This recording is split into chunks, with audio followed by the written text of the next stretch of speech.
Well, was here awesome. we are. Thank you. We're live. It's showtime. I get to say that to producers. I've never said that before in my life. They've probably said that so many different times. I'm so excited to have our friends, Matt and Joy Thayer, on the show tonight. And here in Nexus, we talk so much about making an impact for the kingdom of God in all 7 mountains of influence. And here right now, we have arts and entertainment and media and much, much more. I know that. But our focus tonight will be arts and entertainment. And if you can't figure it out by now, you can just clearly tell by their studio background how phenomenal it is that they know what they're doing. This guy right here, you look at my background, I need to improve and I need to get better. But it's a good thing I have friends like Matt and Joy Thayer. Matt and Joy, welcome to the show. Thanks for having us. Yeah, and we're podcast background consultants, so you can have us over, and we've helped many a podcaster. We've done it a few times. Oh, that's good to know. That's a great way to start it off. I mean, we were talking before the show. This is like they're interior decorators for studios, but this is what they do for a living, everybody. And they do it so well, and they have awards to prove it. I can see them in the background just behind Matt there, and we're excited to talk a little bit about that as well. For those that are just joining the show, we're here. We'll probably remind you from time to time, but this is also an interactive show. So you can make comments, you can ask questions, and especially in an expertise that many of us don't have that these two have. And they're strong Christians going after what God's called them to do. They have an amazing thing that they're going to talk about today, and it's so unique. But before we actually get into all of that, tell the audience a little bit about yourself. All right. You want to start? Yeah. Go ahead. We're a husband and wife team. So we do kids, we do homeschooling, we do business, we do everything together. And that's something that's very unique. And we really like each other. So I think that that's a big deal. One of us might be dead if we didn't like each other at this point. That's good. Don't kick each other under the table. No, none of that. Not right now, anyway. But yeah, so we have raised 8 children together, yours, mine, ours, and somebody else's. We have yet done that for a very, very long time. I had a severely disabled son for almost 21 years, and he went to college with me, and he went to work with us, and he went home to be with Jesus a few years ago. But in the meantime, if we were on set, he was on set, and we have been doing corporate and commercial work, filmmaking. We worked on Unplanned. I can only imagine. We've done several documentaries, BBC Top Gear, thousands of corporate and commercial projects, and now we are working on some things that we will be releasing pretty soon. Yeah. That's the small gist.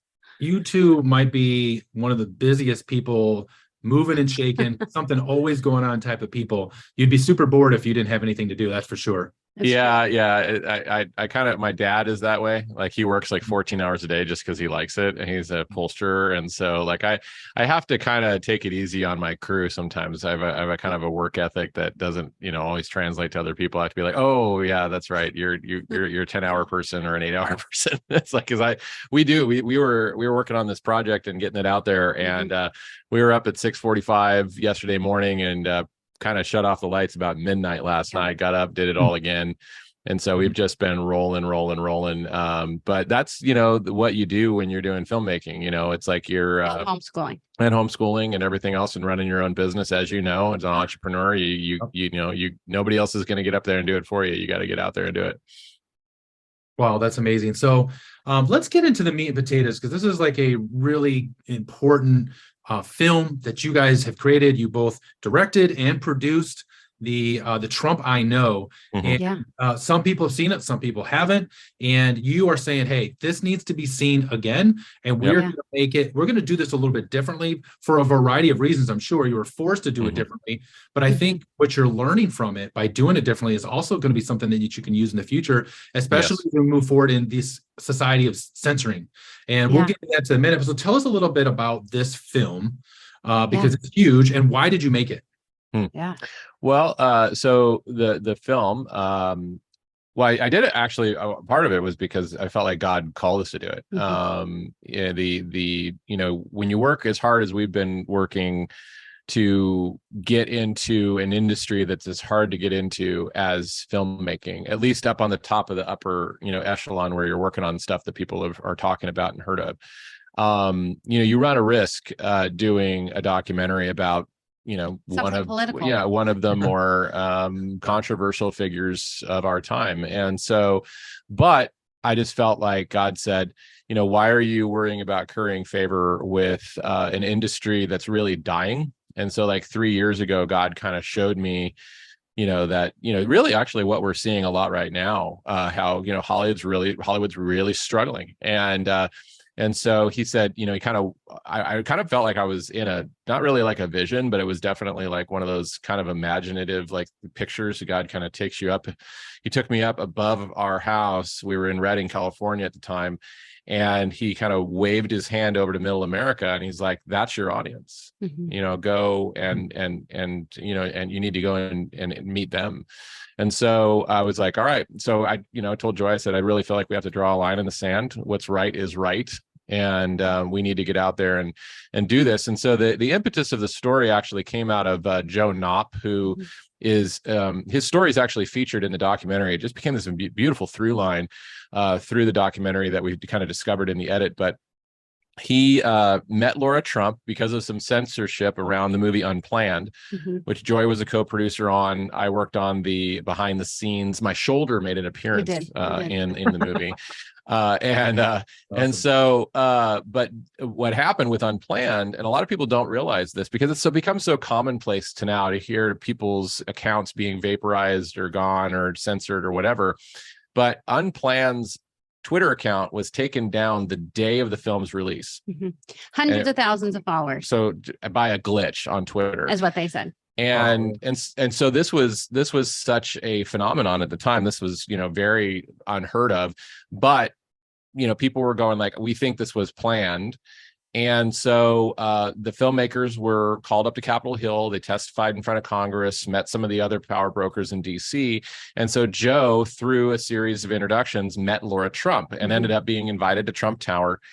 And he meets up with Laura and they're swapping stories. Of course, Joe's story is featured in the documentary, so I'm not going to give that away, but it's really Laura was just kind of entranced by his, story of coming from humble beginnings. And now he's this, producer in Hollywood. And, of course, Laura Trump grew up in Middle America, North Carolina, ends up meeting, Eric Trump and, kind of just a, odd, kind of fortuitous situation, and they end up getting married. And so they have very common stories. And but actually telling Joe all these stories, Joe's like going, this is completely different.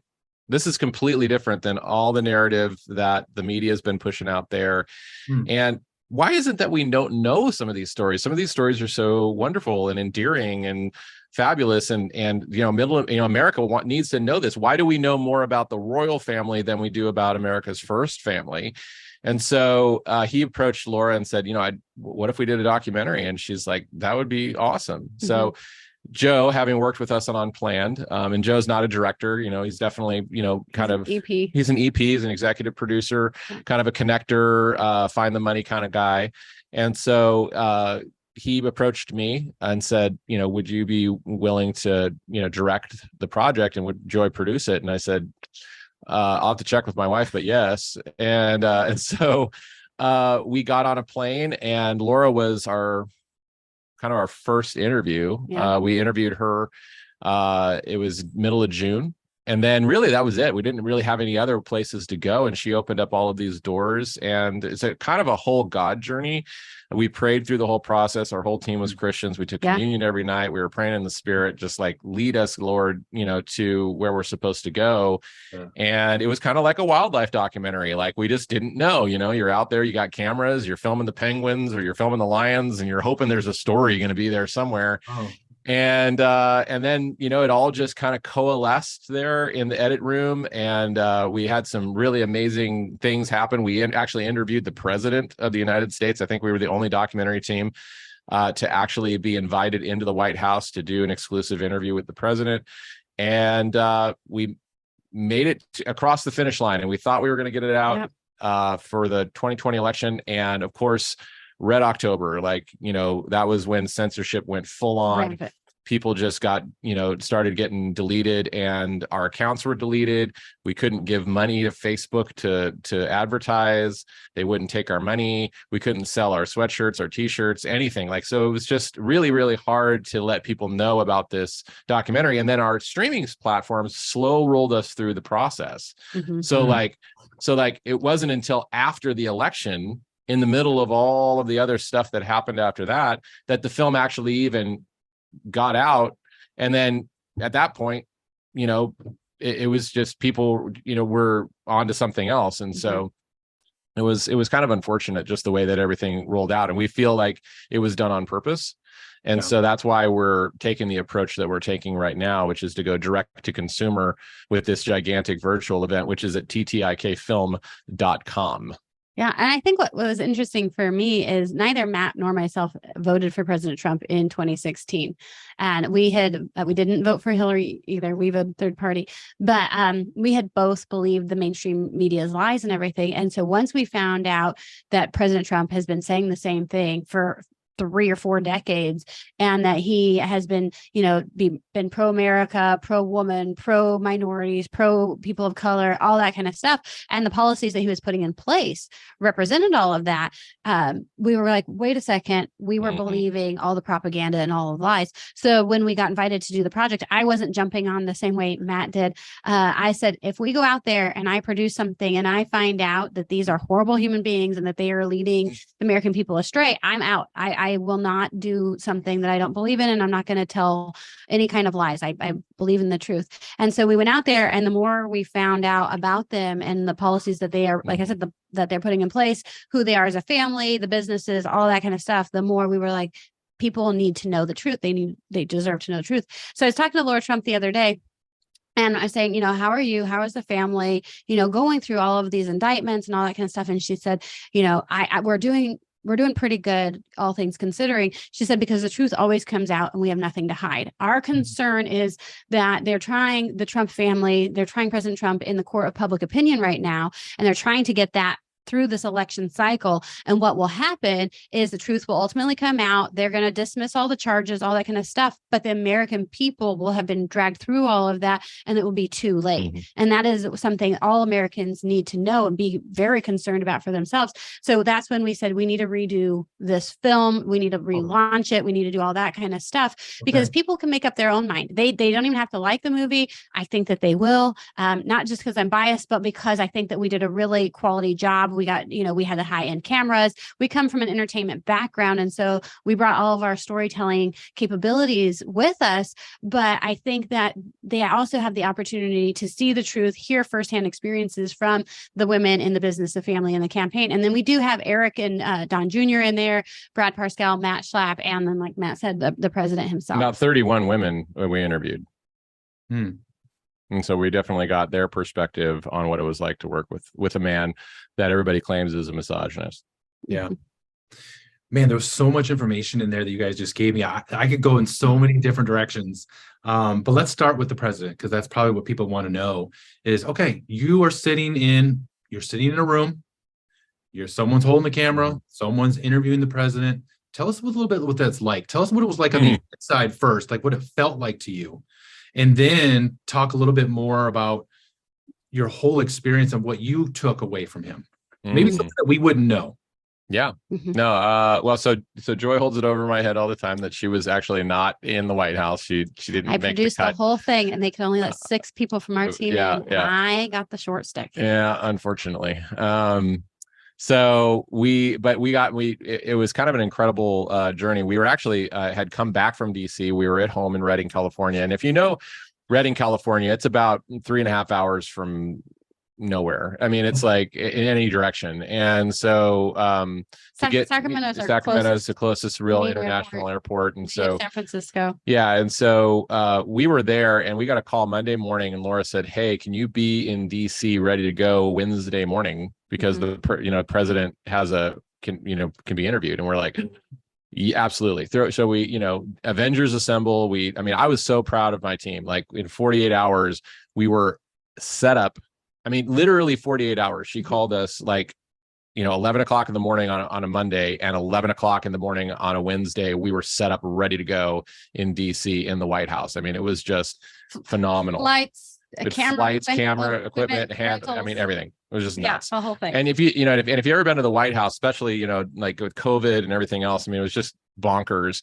But, like the Secret Service basically dismantles your van. You know what I mean? Like they just dismantle the entire thing and put it back together. And, they had to go through all the equipment bags. And so it's a process to get in there. You guys all had to be tested. All had to be tested. The only ever COVID test I've ever taken was at the White House. And it was negative. Yeah, it was. Yeah. And so anyway, so we're on the ground and we were supposed to have 45 minutes with him. Because there was this kind of another event that a bunch of the ladies were at. And so it was kind of interesting. You're walking into the White House and you're seeing all of these people that you've already interviewed. And they're like, oh, hey, how are you? And blah, blah, blah. And I mean, it was almost like coming back to the office after a weekend. You know what I mean? It was just kind of really odd. Like you're in the White House and people are recognizing you. And it was just really strange. But we got everything lined up and the president's supposed to come down at 11 o'clock. And so I've got my camera guys there and I'm waiting 15 minutes, 11:30, 11:45. And so we're all starting to panic because we pulled off a masterful feat to get, basically a dozen people, or actually about 15 people, I think, 15 people in DC ready to go.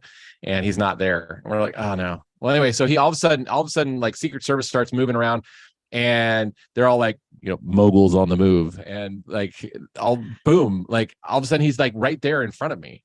Like it was like he came down the stairs and boom, like he's there. And I'm like, hi, how are you? So like, that was the first words that came out of my mouth to Donald Trump. And he's like, good. He's like, so what are we doing? I said, oh, we got an interview. We're set up over here in the diplomat room. And he's like, okay, cool. And so I'm like, you're looking for Laura. Yeah. And I'm looking for Laura because Laura was supposed to come down with him and kind of prep him and all this other stuff. And so somehow they got separated. Well, anyway, I don't know where she's at. And they so had a giant women's meeting. So I'm just covering, I'm like, okay, like, yeah, we're just going to be down here. And I'm just kind of like escorting him into this room. And he's got like 20 people with him if he's got one, like all of these people, bees buzzing around. And he walks into the room and he sees the lights and he's like, oh, this is an interview. and he looks at me and my producers are looking at me. Everybody's looking at me. And I'm like, oh yeah, we're doing this documentary and we're doing this thing. We've interviewed Paula White. We've interviewed Laura. We've interviewed all these women. We're getting their perspective on who you are as the president, and we're here to interview you. And I'm just like, it felt like I was talking for, like half an hour. Like it was that long of a, I was just like, it was probably only 15 seconds. Yeah. And then all of a sudden I turn around and I'm like, oh, and here's Laura, and she walks in and I'm like, oh my gosh, thank God.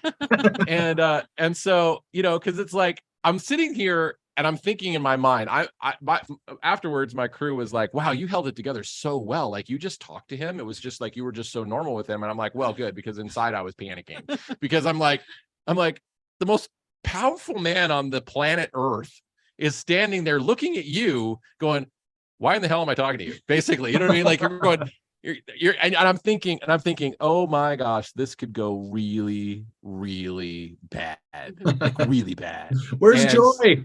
Right. Well, Joy's not. Yeah, exactly. Joy's not there. I don't even have Joy to back up on. Smile and wave or anything. I wasn't there. So I was on my own. I was flying solo in that case. And so then anyway, Laura comes in the room, and she's like, oh, we're doing this interview. Can you sit down? And all of his handlers are going, sir, we don't have time for this. And you could kind of tell something had happened, like something had disrupted. I mean, the guy's the president of the United States, right.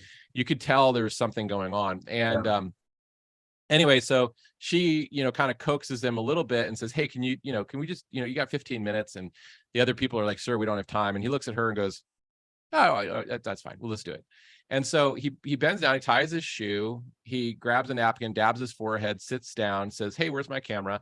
And then sits down and gives us this great little interview, which most of the interview is in the film. And so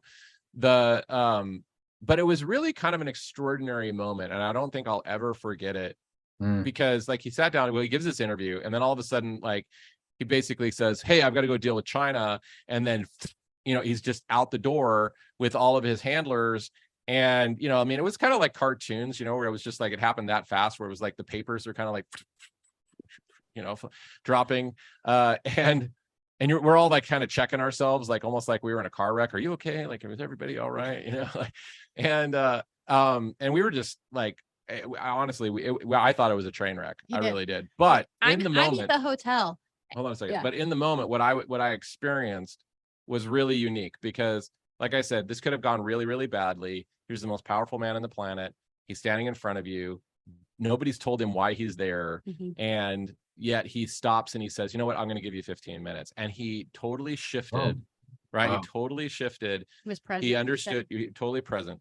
Wow. Understood who he needed to be in the moment, and then delivered, and then boom, it's gone.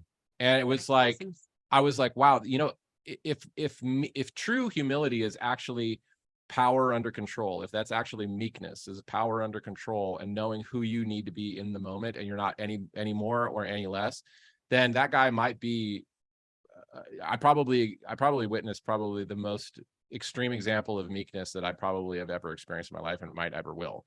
And so that was really, really neat. But we thought it was a train wreck.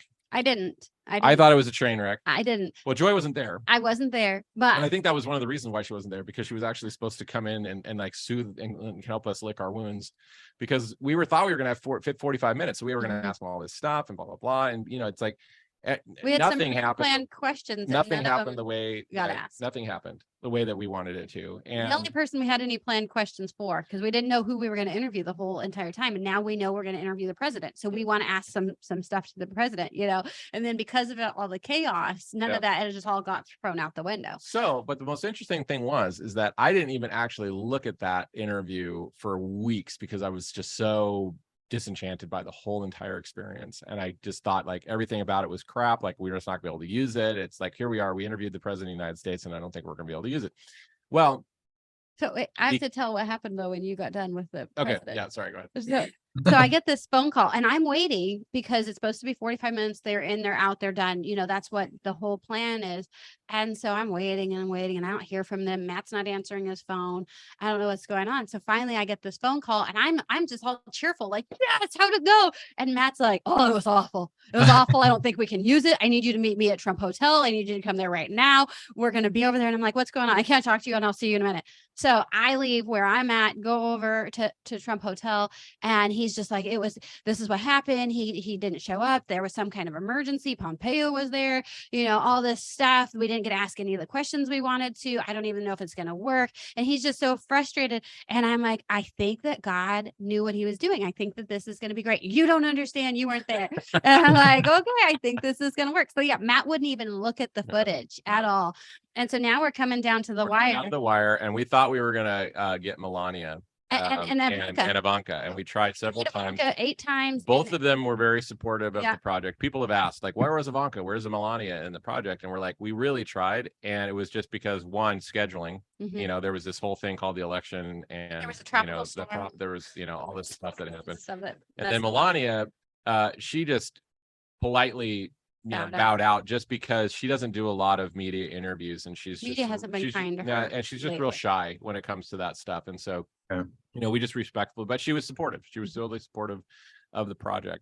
And but so we thought we were going to get, Ivanka and Melania. We didn't. And so we're like, okay, what are we going to do to kind of like, what's the climax of this thing? And we're like, all right, well, we're going to have to, we have to pull out the president, and so we pulled out the president. And the crazy thing is that we had been editing for weeks. And so we had these kind of blocks and sections where we were like, okay, these are kind of the themes that are starting to kind of come out in this film. And we were praying through it, and, God was guiding. It was crazy. I was waking up in the middle of the night with like God, like thoughts, and waking up in the morning and God saying like, okay, like do this, and I'm going to my editor, and I think I solved the problem. I think God gave me this, and he's like, oh my gosh, that works, and wow. So it was like this whole kind of cool thing. Well, all of a sudden now we're like, okay, we got to pull out the president's interview. We drop the president's interview in, and he hits boom every single point, almost as if we did it on purpose. Like it just lined up with everything that we already had. It was totally God, 100%. It was just phenomenal. And so to this day, my favorite review of the film is a 1-star review. And people are like, what are you talking about? Why would you think this is the best review? It's the best review in the world, because this person says this thing was completely staged. And I'm like, wow, you think it's that good, that it's that staged? I was there. It wasn't staged at all. Nothing about this thing was staged. And so the fact that they would think it's staged, I felt like it was a pretty big pat on the back. So Matt is known. So Matt, you're known for being a storyteller. And yeah, if you didn't pick that up from the very long-winded story that I just told. Actually, I did. That's why I brought it up, because I got so lost in your story, I forgot we were doing an interview, and I was like, oh wait, what am I supposed to ask him next? And so I do want to ask you what's next, because you're taking us behind the scenes, and this is just amazing. I know this is so rich. So what's something that was really surprised you when you made this film?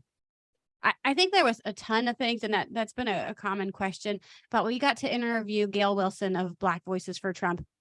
And one of the stories that she told me is that she, if you look her up, Gail Wilson, she does Black excellence all over the globe. And so she goes in and teaches Black communities how to be the best in their field, all that kind of stuff, and especially empowering women. And she said that for the longest time, she was a Democrat. She was raised in a Democrat family, all that kind of stuff. She voted for President Obama. And she said during the Obama administration, she said he did the worst things for the Black community ever. And she started, and because she's into politics and everything, she kept going, why is he doing this? Why is he doing that? This doesn't make any sense. She was very frustrated because she thought, finally, we've got, Black excellence in the office, all that kind of stuff. And so she said, she started going, and she's a Christian. She goes to the Lord, and she said, I started questioning, why am I a Democrat? Like, I'm just a Democrat because I'm told I'm to be a Democrat, all that kind of stuff. And so she said, that's when I switched to being a Republican. I started looking at the differences. And she goes, I'm actually a conservative. I believe in pro-life values. I believe in all these things. And so when President Trump ran for office in 2016, she said that she became a huge fan because she knew about his belief systems and the policies that he was going to be putting in place. And she said when he first got into office, he changed the historical Black colleges that you would have to apply for these every year, and that he went in and implemented stuff. The media wasn't covering it. He wasn't doing it for show. He did it immediately. And then he did a ton of other pro-Black policies that never got any coverage, never saw the light of day. And she said, I was trying to get out there to the Black and the minority community to let them know, because you have the mainstream media telling everybody that he's this racist, yet he did more things for the Black community, and Obama did more worse things for the Black community than any other presidents on both ends. Yeah. So I think that was my biggest thing is, again, in 2016, I unfortunately, I feel bad about it. I just didn't look into his policies. I didn't look into anything that he was doing. I had my candidate that I had in mind that I wanted to vote for, and that I felt like was the best one, even if he wouldn't have won, thought that that's who was going to be the candidate, and should have looked into those policies like Gail was looking into. But I think that was a huge thing, is I was believing, oh man, this guy's just a racist. He's just a sexist. He's just, very vulgar, very, very inappropriate, all that kind of stuff. And I'm judging what they are saying and not looking into the truth. And for me, my favorite interview was Pastor Paula White. And before we go on, it just anybody that's just joined in, pull up your tab on your on your computer, go to ttikfilm.com and pay $25 so that you can be a part of this event that we're doing on next Sunday. So August 27th at 1 p.m. Pacific, 4 p.m. Eastern. It's ttikfilm.com, and it's only $25, and it's a 4-hour show. We're going to have musical guests and everything else. We're going to go a little bit more about that later, but we are going to be able to also share some clips from the interviews that we weren't able to actually make the cut of the film, because you have so much good material. And there were so many stories that, like, Paula White shared, that were just so incredible, about his faith, her experience with him behind the scenes. And it was just really, really enlightening. There were so many stories like that, that, we just had to kind of put onto the cutting room floor. But one of my favorite experiences was actually, we met Carrie because of the film. And Carrie is the manager of Carrie Woolard is manager of Trump Winery in Virginia. And if you've never been to Trump Winery, you should totally go. If you're in the Virginia area, it's just absolutely anywhere in that area. It's just stunning. A beautiful, beautiful property. Anyway, so but we got to hang out with her, and she was telling us these stories very similar to some of the stories that are in The Art of the Deal. So like The Art of the Deal, Donald Trump, goes to build Trump Tower. He wants to buy the land, and he starts buying up these parcels. He starts buying up like this little piece over here and this little piece over here. And the last piece that he ends up buying would have been the most valuable and the most expensive piece had he bought it first. But because he bought everything else around it, he was able to buy it for wholesale because nobody else would want it. He's a strategist. He's a strategist. Oh. And they did the exact same thing with Trump Winery because, where they have the Trump Hotel and Trump Winery is this beautiful estate that was built. I can't remember who. I can't remember who owned it before, but ended up selling the property. They ended up buying all of these little parcels. Did the exact same thing, and they bought all of the parcels, all the land, all the land, and they got this amazing piece of land that was supposed to be like $50-60 million. They ended up getting for $6 million because of the strategies. And so when she's telling us these stories, I'm kind of earmarking these things, and I'm watching him navigate through, the Russia collusion, the impeachment hoax 1 and 2, all of these different things. And I'm going, this guy's a strategist. And so when I see what's going on right now, I think he's cornering these people, because I don't believe that Donald Trump walks into a situation that he hasn't that it doesn't plan on winning.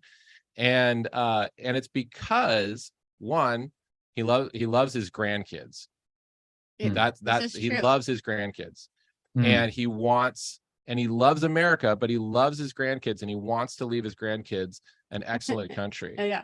Right. And so, and what Paula White shared was that this man thinks more kingdom than any other person that she's ever met, because he thinks 90 years in the future. Because when you're a builder of that size, you deal in leases that are that long, right? You're dealing with 90, 100-year leases. And so he's thinking that far out into the future. And it's really discouraging for me as a Christian to see so many Christians that just can't get out of their mind that, they can't even think beyond tomorrow or even a year from now. But the world is not thinking that way. The world, you go down to Hollywood, where they have the Oscars. And it was amazing. I remember being there 15 years ago, and they have the pillars, and they put all of the Academy Award winners on these pillars, and it goes all the way up to, where the Dolby Theater is. And you turn around and you go back, and they have pillars, and the years 2077 is already there on a pillar waiting for the Academy Award winner there. Right. And so it's like, we as kingdom-minded people, we need to be thinking legacy. We need to be thinking far generations into the future. And this is what Donald Trump thinks like. And so I'm going, these people, there's so many of these Democrats and so many of these other people that just have never dealt with somebody like that. That's not willing to go away and willing to stand up and actually weather the crap, so that the truth can come out, because they're just so used to people turning their tail and running and being afraid, that he's like, let's go. And let's see how long these lies last. And he also thinks far in advance, because he wants to leave an excellent legacy for his grandkids. And so it's really, really extraordinary to have been behind the scenes and talk to these people that actually have talked to him in private, closed door conversations.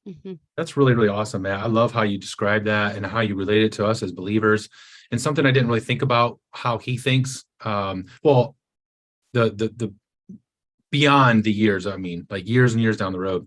Okay, so let's get to this meat and potato here of you guys. You're doing an event. It's a special event. I have a good friend that's literally flying in for the day just to come to this event. Wow. Would have come That's awesome. earlier, but she's coming to my daughter's wedding, so she doesn't want to skip that. So she's gonna come see you guys at this event. She's so pumped to be Wow. there, to be a part of it and support it. Tell people what this event is, how they can join not only physically, but they can join virtually. Talk to us about it. Yeah, so I've had the privilege of becoming good friends with Devin Nunes over at Truth Social, and was sharing some of the stuff that we've been dealing with as filmmakers, working on Unplanned and watching how that got censored. And then I just helped with the marketing of The Sound of Freedom, and how that, really took 8 years to see the light of day, and all that was going on over there. And then said, we have this project that's been dealing with the same thing. And so he called me one day and he said, we've been testing some new technology, and we're working with Warray Studios on some stuff. Let me put you in contact with them and see what we can come up with. And so Warray Studios is a studio where you can have an in-house live audience, and yet you can also be streaming out live to 250,000 to 500,000 people. And it's kind of like a giant Zoom call. So you can bring people up on the screen, you can punch in on them, where their face gets bigger, they can ask questions, you can have live Q&A. So everybody gets a front row seat. Or if they don't want to be seen, they can just stream everything, and they can just do it from the comfort of their own. It's a two-way broadcast. It's amazing.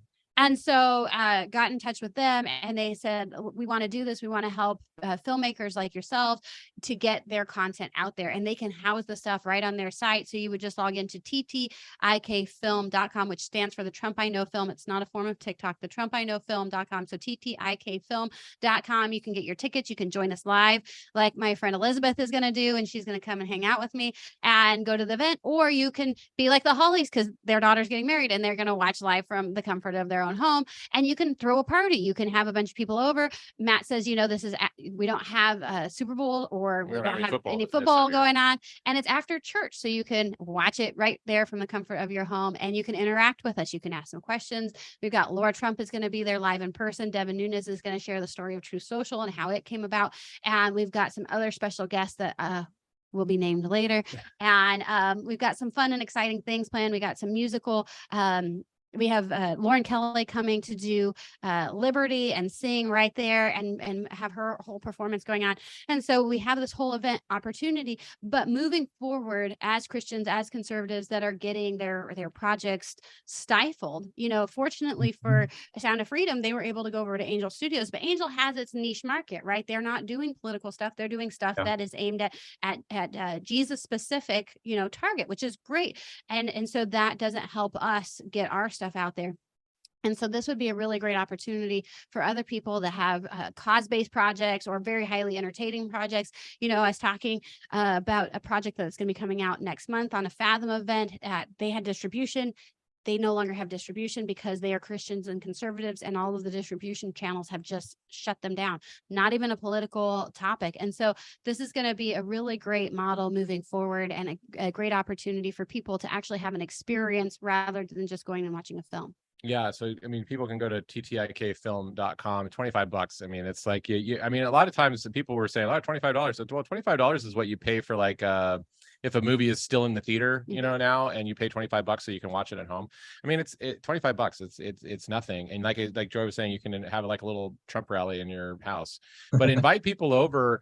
Encourage people that are curious to watch this, because there's a lot of people that are getting curious because they're seeing Donald Trump withstand this current abuse. Yeah. And they're going, wait a minute, this seems ridiculous. Like, what's going on? And there's more and more people that I think that are curious that would watch the film that may not have watched the film a couple of years ago. And so we felt like it was the most appropriate time to kind of bring out a counter narrative to battle against this narrative that's being shoved down everybody's throats through the mainstream media. So this is fantastic. I love this so much. I'm proud of you guys for doing this. I'm proud of you going above and beyond. You guys are always thinking creatively. That's why you're successful. And I want to capitalize on your success, because people look up to you, and you may not think about it or pay attention to it, but they want to be you when they grow up. So I was thinking the industry has changed so much, even in the last year. Or even 2 years. Dramatic change in the last year or two. And I think there's more opportunities than ever for independent people to do something, and especially God-inspired people. So my question is this: if somebody just says, I really feel called to this industry, I have some skills or I want to enhance my skills. I don't even know what the next step to take is. What do you tell them? Wow. I think that Matt and I probably have both similar and different responses. You know, like I said earlier, I raised a severely disabled son for almost 21 years. And originally I wanted to do acting. And I went out for the part of Esther in One Night with the King. So I asked God, I felt like this was my call in my life, was to do film. You know, I didn't feel called to missionary work in Africa. I didn't feel called to those things. I felt like this is my mission field. And so for me, raising my son, I had to figure out creative ways where I could go to school. So when I was going to college, I would ask my college professors if I could take him with me. I got my degree in media communications. It took me over 11 years just to get my AA degree when he was younger, because I had to do it at such a slow pace. And so I felt like that was the path I needed to be on. Every time I could take a production course, I was traveling from Redding, California, all the way down to Los Angeles. My dad would help watch my son, but it was that perseverance path for me. And then God would open the doors and give me favor, because this is what the call that I was supposed to be doing. And so that's really the route that I took, was just the long route, just because of life circumstances. But still, God opened all of the doors, and every project that we've been on, even this thing with Warray Studios, you know, that has to have God's hand on it. And doing the documentary, having the only documentary out there about President Trump that's got an interview with him, that's a God thing. And so it's that partnership with the Lord. And I tell people that want to do this, no matter if you want to be a gaffer, if you want to be an actor, if you want to be a director, if you want to do any of these things, that this is a skill set that you have to hone. And even though I felt like God put that call on my life, I didn't wake up and then all of a sudden was a producer the next day. And so I tell anybody, you know, if you felt like God was calling you to be a surgeon, you wouldn't wake up and the very next day start cutting on your friends. You know, you would go to school, you would do everything that you need to gain the skill set so that you could be a surgeon properly. And so Matt, I was half homeschooled and partially regular schooled. Matt was 100% homeschooled. He wanted to be a director. There's no junior director. So he did a little different route than I did. Yeah, well, I mean, it you know, I think everybody's journey is different. And so I just encourage people, one, is see if you can get on a set, you know, like even just as a PA, or like a production assistant, where, you know, because it's, you know, 10, 12 hours. And if you can get on a set and be a PA for a week and still love it, then you're probably built for it, because it's a lot of work. A lot of people don't realize, a lot of people kind of equate filmmaking with the red carpets, with the releases, with everybody in ball gowns and the Academy Awards, but that's the reward. That's a very, very small part of it. I mean, you know, you're out in the cold, you're, you know, long hours hoofing really hard, you know, up mountains, you know, in some cases, or in studios working for 12 hours a day. And if you can withstand that and really want to do it again, because that's what happened to me. I mean, I got a PA job for a week on a production of, it was a really crappy B movie that ended up coming out. But it was close to my hometown, and I jumped on the chance, and it was just, I was in the middle of the night, you're pulling 12-hour shifts. But I just loved it. It was the greatest experience of my life.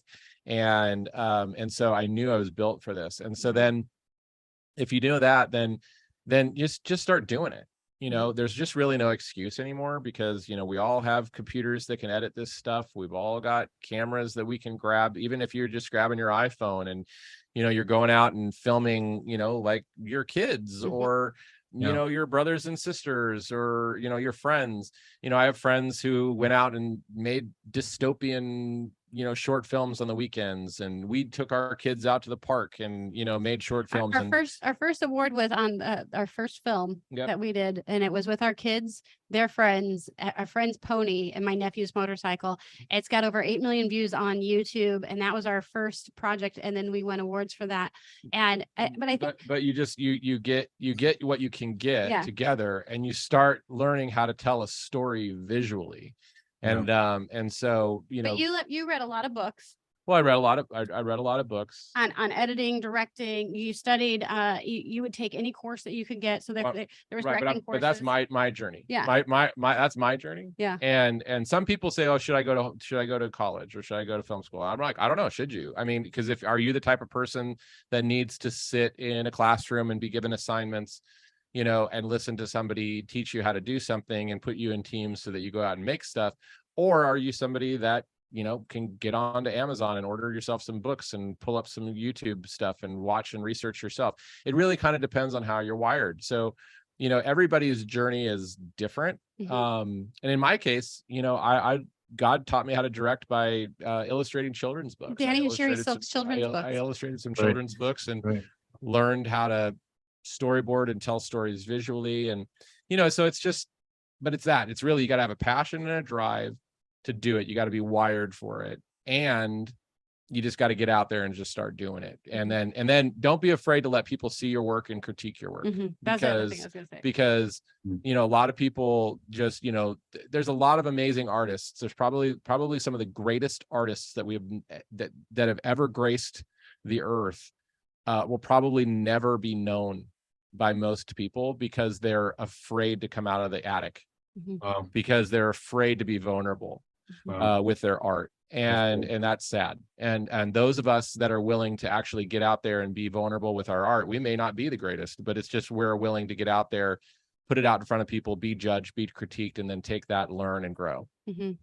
So when you guys make the Trump I Know 2,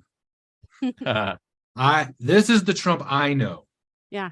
I won't go into the whole story, but it was a series of events. I dreamed it ahead of time, and I end up in this space, and I end up in this small room with President Trump. Now, I'm not in the dream anymore. In real life, the dream foretold this moment. But in real life, I'm in this small room, and President Trump walks in the room. There's no one between me and him. And I'm just like, that's why I asked you that question, because I was like, I was like, oh, he's taller than I thought, or he's kind of yeah, no, he seriously is. He's a lot taller than you would think. Yeah, for sure. And I was like, his skin's a little yellow or orange, or I'm like, look at him, he's dressed nice, and his posture's everything I thought. And he goes into this speech, and then it's kind of a rowdy little group, and he's going through his talking points, and people are like, yay, boo, yay. And he gets to the point, and he says, can you believe it? They want to get rid of ICE to protect our borders. And people go, boo. And he turns and he looks at me and he says, points right at me. He goes, you'd be fine. And I was like, and I put my chest up a little bit. I was like, yeah, I'm a tough guy. And then he turns to my buddy, who's a lot smaller than me, standing right next to me. And he goes, but you'd get your ass kicked. And so that's the Trump I know. And and I loved it. I love him for it. I loved that moment. Matt and Joy, good job. I'm so thankful that you came on the show. I'm thankful for what you're doing. I am honored to call you friend. Is there anything else you want to say before we end? Go to ttikfilm.com and get your tickets right now. Share it with everybody, because again, it's not even just about this film. It's not just about this event. It is really about us as Christians and conservatives changing and disrupting the whole Hollywood sector. And this is a really big opportunity to do that. If we can prove that this model works, more films can do this. So go to ttikfilm.com. If you can buy multiple tickets, if you can give them away, just like Angel does, and pay it forward, share it with anybody. We don't attack anybody in the film. This is not an us versus them type of a thing, and check it out right now. Yeah. And this is the thing, is that a lot of people don't realize, but we've gone through phases like this in our society before. And pre-1776, there was some trade wars. There was all these things where Britain really had the trade routes clamped down, right? And it's like you couldn't make things in America. All you could do is ship raw materials over to England, and then England shipped back the textiles and the furniture and all this other stuff. And so they had that all locked down. And so they don't realize that people actually started creating manufacturing systems over here and I don't know if people have heard about homespun, but homespun was something that the colonists and the early Americans started wearing as a point of defiance, right? It's like, we're going to wear our own stuff. We're going to make our own stuff. And so now we're facing the same exact thing. We've got these corporate tech giants. We've got these streaming platforms that are saying what can or can't be put out in front of people. And we, as scrappy American filmmakers, right, are saying, nah, we're going to get some homespun. Like, we're going to actually come out there. We're going to create this massive event with the technology that nobody's ever seen before. And so go to ttikfilm.com, and for $25, you can be a part of history, be a part of a new wave, a new distribution platform for this type of stuff moving forward. We really just want to be the pioneers that get out there and help get this into the mainstream, so that, you know, like we were saying, our grandkids and our kids know that there's ways forward, and that this becomes something that's normal and something that's a way that the truth can get out there. Awesome. Hey, how else can they follow you? I see your sparrow pictures behind you on the wall. How else can they follow you? Yeah. So on Nexus, we are part of the Nexus family influencers. So you can check out all of our stuff on Nexus, and it's got linked all of our social media over there. If you're on Truth Social, you can find us at Sparrow Pictures. Thanks for the reminder. I actually forgot about that. Hey, thanks for coming on the show. Great job, you guys. Thank you. Hey, love you, man.